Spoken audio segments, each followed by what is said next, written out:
Welcome nerds! Prime 1 are back at it again, following up from their Devil May Cry 5 line. They have provided us with the awesome Nephilim twins. Dante and Vergil return in all their 1/4 scale glory, but this time we get them from arguably their best showing, from the PS2 era Devil May Cry 3 Dante's Awakening. Prime 1 is yet to disappoint when recreating his nostalgic and beloved characters. With each iteration we see them grow more and more stylish, as any Devil May Cry character should. But let's get started. This is the Prime 1 Studios Ultimate Premium Masterline Series Dante Deluxe Bonus Version 1/4 scale statue from Devil May Cry 3 Dante's Awakening. I don't know why they need such over-the-top titles, but here we are. As this is a DX version statue, it comes with a ton of parts, so we better just get on with it. As always, we will start with the base and work our way up. This base, like most Prime 1 pieces, is awesome, but unlike most Prime 1 bases, I would say this is somewhat minimalist in comparison with other lines, especially if you look back at the likes of Devil May Cry 3, Dante, and Nero. But this base brings a whole host of new details and gore, from the crumpled and defeated Rudra's demonic body, and the blade which actually houses the demon's spirit, to the cracked stones at the bottom with the human skulls. It's just a phenomenal base. Starting with the rock and skulls, they have been painted beautifully. Gone are the days of rough looking paint strokes and spotting. The coloration is perfect. There's also a metal structure towards the back of the base which is rather unremarkable, but I'm honestly not sure what it represents. Perhaps it's meant to be part of Dante's devil hunting agency, which is now technically rubble. But the texturing and weathering on this part is really well done. It just doesn't make sense as to why it's there. Probably just to contrast with Vergil's sword at the back end. The weathering looks absolutely insane on the skulls, and that can be seen on either side of the front. Another two skulls can be seen around the base, which leads us into more of the cracked stonework and into this piece of wall, which I can only assume is from the Temnigru Tower itself. This features a nice rock archway with a demonic looking skull sculpted into its centre. A really cool feature of this base is the addition of the small bullet holes in the stonework. These bullet holes run all the way into Rudra's back and arms, and with bloody scars and holes that are just painted beautifully. My only real gripe about this is the stonework itself. It's painted rather oddly, making it look somewhat plasticky in comparison to the other pieces, and across most of their pieces, especially if you compare it to, say, Devil May Cry 5 or God of War. This definitely has a little bit more of a gloss look to it. Bit of an odd one, but we can look past it. This leads us into Rudra's demonic body. Well, sort of. If you played the game, you'll probably remember that the demon itself is held in the blade, having its head be the pommel. But we'll start with the body first. The Wind Demon Rudra appears in DMC3's 5th mission as a boss battle alongside its fire-wielding twin Agni. And unlike most of the bosses for DMC3, all they want is to be gracious hosts. But Dante has places to be and wants to brush past them, and they're chattering, and thus Dante is thrown into a battle with the demons. How long are you two gonna keep carrying on like this? In case you didn't get the hint, I'll spell it out. You're a guest. Wants to go through. Got it? Our job here is to guard this pool. That's right, we can't let you pass.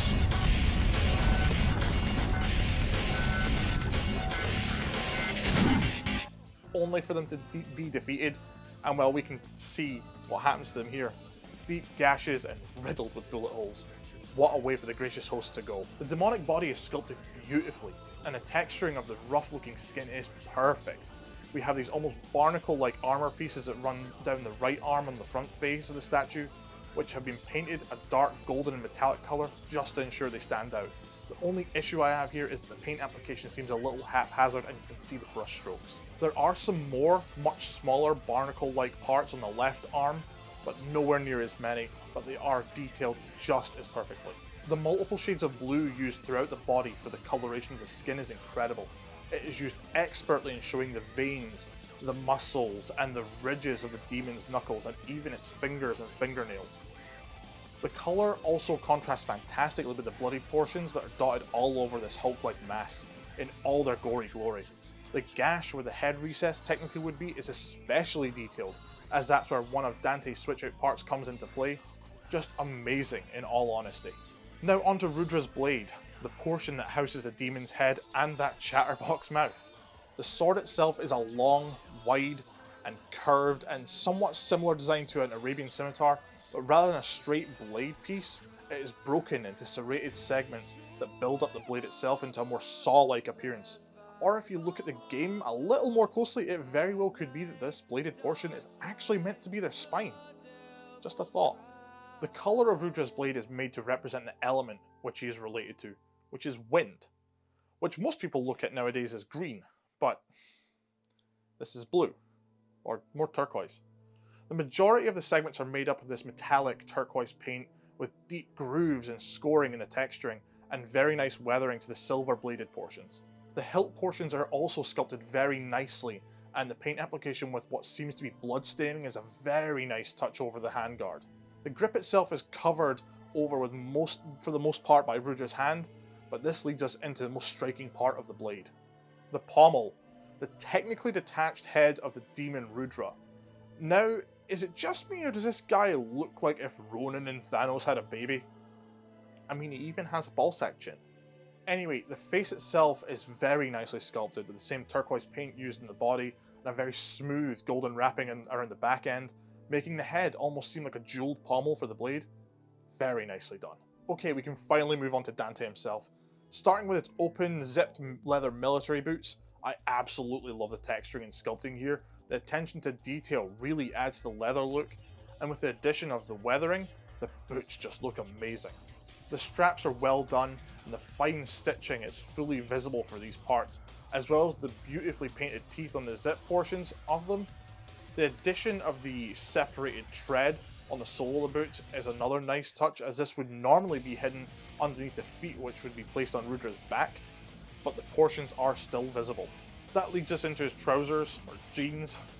I think these might also be meant to be leather, whatever type of pants these are. Either way, I love how they're tucked into the top of the boots themselves, and I love how they've been sculpted to bulk out and crease more to show that. Again, great sculpting and texturing, especially around the crotch area, where all the seams meet. Why does it feel so odd talking about a guy's crotch, especially this guy? Fine stitching is done perfectly again throughout this part, and the way that the sculpting is done to show how the leather textured trousers tighten across certain parts is just awesome. We also have another zipper, which is detailed nicely, showing all of the zipper teeth and the zipper itself, and then the strap with the golden button at the top all comes together just perfectly. No complaints about the paint application here, no complaints about texturing, weathering, anything. All looks great. We're finally onto the body, or at least the upper half of his body. But the big question is, where to start? We could start with his absolutely insane jacket, or we could start with Dante's bare torso and his little breast strap. Let's start simple and go with the skin portion and his nipple belt. I honestly don't know what the function of this is. Let me go look it up. Okay, so I had a look. It's meant to be part of his gun straps and shoulder harness, but it's kind of confusing because it's underneath the coat. Whatever. It's a video game. Anyway, the sculpting of Dante's bare torso is done brilliantly, with the great skin tone painting that Prime 1 has continued to perfect over time. And don't worry about the pictures that you may have seen online of this. Lighting is everything when it comes to Prime 1 pieces, and I can confirm that the skin tone is done perfect. The strap itself is a little more simplistic in its leather texture in comparison to the boots and trousers, but the stitching is still shown nicely, and the muted texturing is still nice. Now that that's out of the way, we can get onto one of the parts that everyone has been waiting for. The leather coat. This leather coat is absolutely incredible. There is no other word for it. Every single part of it is highly detailed and painted to perfection. Dante's iconic red coat is an absolute masterpiece in statue making. The way the metallic red glistens on the leather looking body is nothing short of amazing. The coat features a set of golden zippers running from around Dante's waist to the top of the collar. The inseam of the collar also features this hyper detailed stitching, and the underside of the buttons that can be seen throughout the upper portion of the coat. All of these parts, as well as the teeth on the zippers, have been sculpted and painted perfectly using a darkened gold color. The weathering and texturing throughout the entire piece is beautiful and really adds to that dramatic flair that the coat has, and this really coincides with the way that the coat flows to one side, really adding to Dante's sort of rocker boy attitude. The way that the sculpt tightens around the shoulders and relaxes around the forearms is incredible. Even the fine stitching in the segmented upper arm portions is beautifully done. This is much more visible on the left arm. On the underside of the left forearm, depending on the switch out you use, you can see another gold painted zipper leading into Dante's leather, fingerless and knuckleless gloves. I just absolutely love every part of this coat, and while it's not as detailed as Vergil's, it has its own additional parts to give Dante even more character, such as the gold button collar piece, the nicely textured brown leather straps and holsters which run around his upper torso around to his back, to the empty holsters, as well as the removable shoulder strap that can be replaced with the Rebellion depending on your switch out of choice. It is a little disappointing that with all these switch outs that we have, we don't get guns for the holsters themselves, but I suppose that would have been quite difficult with how they flow with the coat itself. The addition of the studded portion of the strap on his left shoulder also adds a lot to the look as well, using tight silver painted studs clustered together. And then we come into the right sleeve of the coat, which is torn away at the elbow by Dante, following Vergil slashing up his arm during their battle. This part has been sculpted really nicely on all of the arm switch outs, and has a defined flow from the coat to the bare forearm. But we're talking about the actual coat here for now. There are some additional parts of this to note as well. The red coat ties with dark silver buckles that can be removed and switched out with a weapon piece, which we'll discuss in a bit. But these ties are really nicely designed as well, with the stitching highly defined, and the buckles themselves having this intense heavy metal look to them. The painting and sculpting on these is fantastic. Honestly, this coat is just an incredibly standout part of this piece, and the colour choices, the sculpting, the weathering, everything about it is absolutely perfect at every point. Just amazing. Okay, now we're moving on from the coat. As we all know, Prime 1 love to have two options when buying pieces like this. We have the regular version, and then we have the DX version, which comes with a myriad of additional parts and switch outs. Often too many for any collector to realistically display, but it certainly doesn't stop us buying them though, does it? This statue is just that, the DX version, and as such we have plenty to cover in the switch out parts section, and this one even includes a bonus part on top of the DX parts that comes with a direct order from Prime 1 Studios website, as if we didn't get enough already. We'll begin with the regular version switch outs that come with both versions, and then we'll move on to the DX versions. So for the regular version statue, we are provided with the backstrap Rebellion blade, and an option to have the Rebellion slung over the shoulder in his left hand. The Rebellion itself is huge and a very imposing double-edged longsword that features this really cool notch design near the tip of the blade. The blade itself is surprisingly made out of metal, and all of them are fairly heavy, so be careful how you display these pieces over time, because the majority are held with magnets, with not much in the way of any other noticeable reinforcement. But back to the blade, the weathering and texturing is done nicely, and the colour of the metal is great. It does seem that the pattern on this one is a lot more dulled than that of the DMC5 version of the weapon, but that might be down to the fact that this is in its unawakened state. The handguard is absolutely amazing in both of these pieces, with demonic skeletal figures sculpted to perfection. And the dark metallic paint used here for the handguard and grip is great. The detail of each of these parts is beautiful, with the spiral design on the top of the skull just being outstanding. Absolutely fantastic no matter how you choose to display it. Now, as I mentioned before, there is a back strap option. So the strap that pieces into the back of the right shoulder comes back off, and this version of the Rebellion keys in nicely here with no fuss, and looks just as fantastic as the other options. Okay, moving on. The left and right hand also have options so that Dante can be displayed holding ebony and ivory pistols instead. The right hand has two options of position for the ivory pistol. You can use either the standard position for the pistol or the dual display position, which we'll cover towards the end of the review. Each of the pistols feature the portrait of Nell Goldstein, the maker and creator of the ebony and ivory weapons. She made these now iconic weapons for Dante during his time as Tony Redgrave, as can be seen on the barrel of the pistols, having "For Tony Redgrave" etched into the metal of the pistols. The portraits are very nicely designed and laid into the wood effect grip on the inner sides of each of the pistols. The ivory pistol features a very nice silver effect, while the ebony features a more matte black paint effect. and the title Ebony and Ivory are etched into both the inner side of each of the guns. I absolutely love these parts. They look just as good as they did in Devil May Cry 5 Dante statue, and there's absolutely nothing missed here. Now onto the DX parts. We are given an additional position for the Rebellion, in which we can have the tip of it plunged into the back of Rudra, adding more to the gore of the base, and it's supported with Dante's palm from the pommel. Obviously, this features the exact same design and crafting as the other two metal Rebellion blades, so we can continue into the next DX piece. The right arm can be switched out for an arm that features Dante pointing forwards. Very simplistic in its design, but it does give us the best look for Dante's arm and the way that the paint has been applied to the fingers and gloves. Now, unlike the DMC5 pieces where you can visibly see the veins in the arm, that seems to be somewhat missing here, and instead they've attempted a sort of texturing to resemble very light arm hair and skin. It's a little lacking in comparison, but it's not too noticeable and not really a drawback of the piece. Onto the next switch out, the Nevan Devil Arms weapon. Yes, we get this absolutely badass weapon in its guitar form to display with this already epic Dante statue. The Nevan Devil Arm began as a boss much like Rudra and Agni that was tasked with being a gatekeeper in the Timnigru Tower when Sparta sealed it. Dante meets the demon Nevan in the sunken opera house section, and after a little bit of flirtatious banter between the pair, the player is thrust into a boss battle.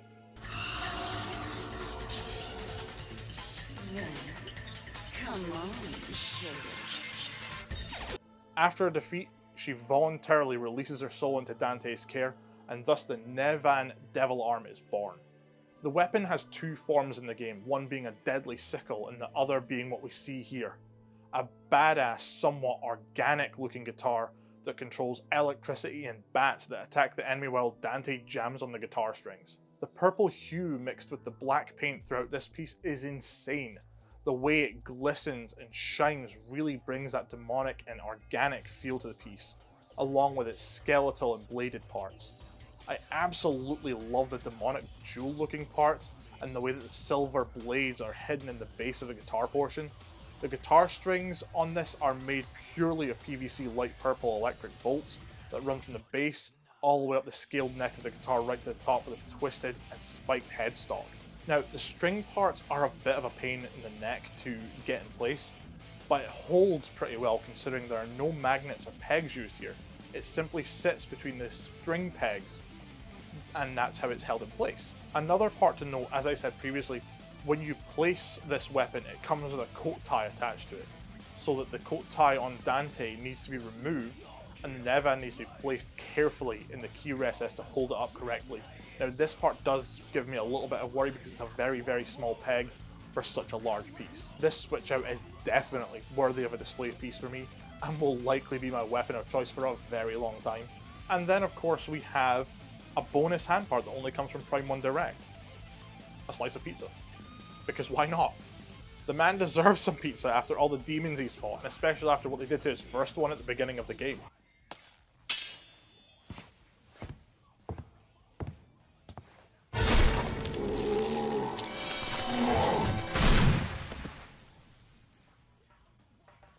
Now this looks like a pepperoni chili flake pizza to me, but it's anyone's guess.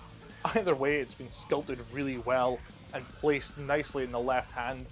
The paint application even gave it that sort of glisten to attempt to make it look like real cheese. It's really well done here, and I honestly have no real complaints. Might honestly order some pizza tonight. Same as with Vergil statue, we get another set of additional parts to display. With the DX versions, we get these two logo displays that allow us to display the Devil May Cry logo in both the EU version and the North America, Japan versions of the logo. Very nice details here. I love the stark white number 3 against the logo on this one. I also love the way they've managed to keep the Flying Dante part in the logo at the side. The only thing I don't understand is why put two of them in each statue packaging.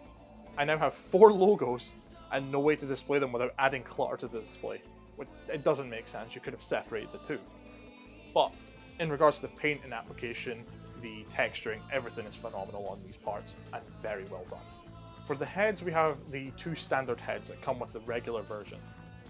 The normal head, which features Dante's rather cocky grin, and then the dual display head, which is a bit more muted and sits facing a slightly different direction. The skin tone and paint application here is absolutely fantastic as always with Prime 1 pieces.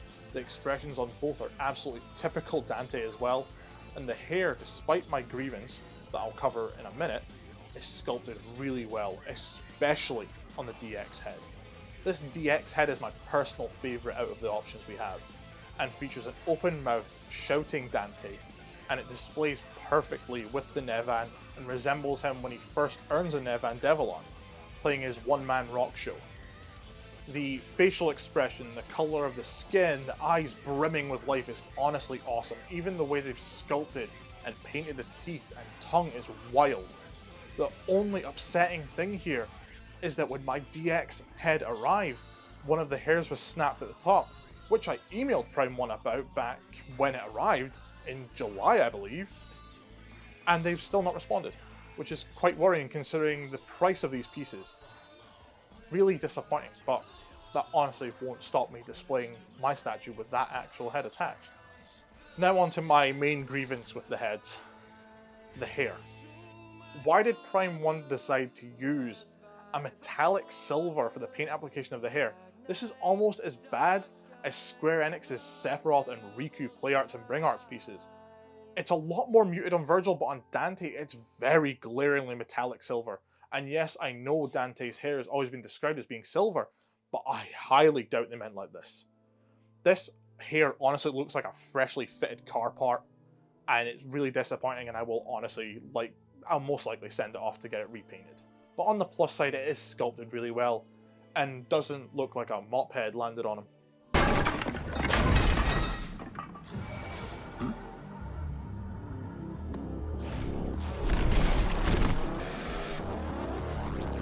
Not in a million years.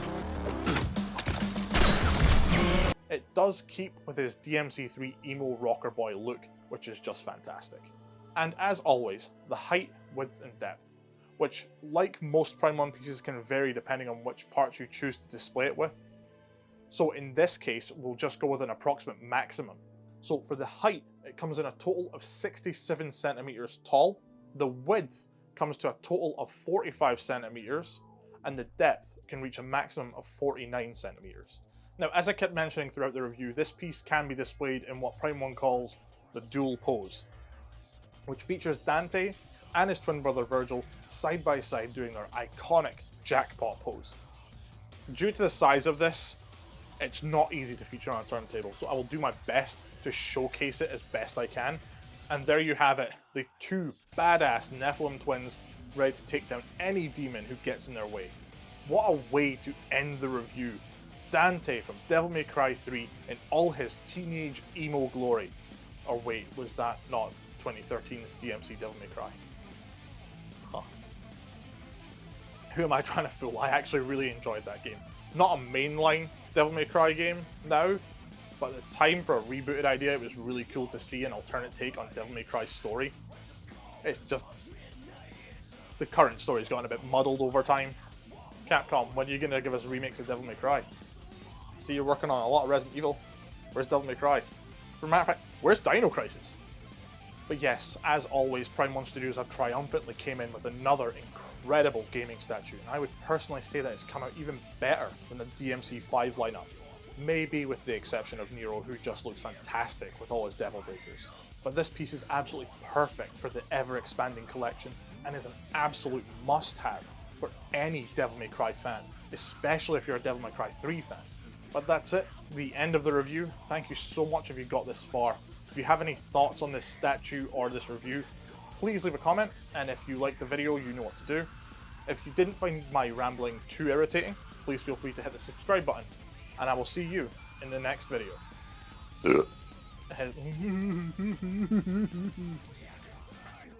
Sorry. I'll do it.